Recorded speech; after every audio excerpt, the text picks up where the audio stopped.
Assalamualaikum. Yan ang aking baby, si Koki.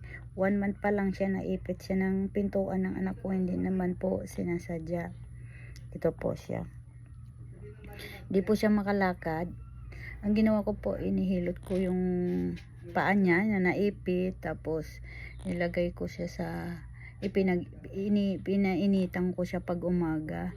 Dinala ko po siya sa clinic. Ang sabi po ng doktor, serious injury, hindi na po daw nila magamot. Nagsuka kasi siya ng dugo sa pagkaipit sa kanya. Ang ginawa ko po, inalagaan ko po siya. Ayan. 1 week ko na po siyang inaalagaan.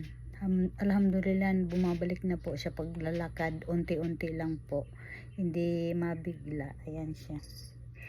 Kaya ganun po, inaalagaan ko na lang siya. Marami pong pasalamat sa panonood. Huwag niyo po kalimutang mag-subscribe sa aking YouTube channel. Ayan pa ang kapatid niya, oh. Yan ang kapatid niya, si Molmol. Ito okay yan siya, yan si Molmol. Ito kasi alaga ko, payat siya, maliit. Magkapatid po yan sila ni Molmol. Ayan. Bye bye po.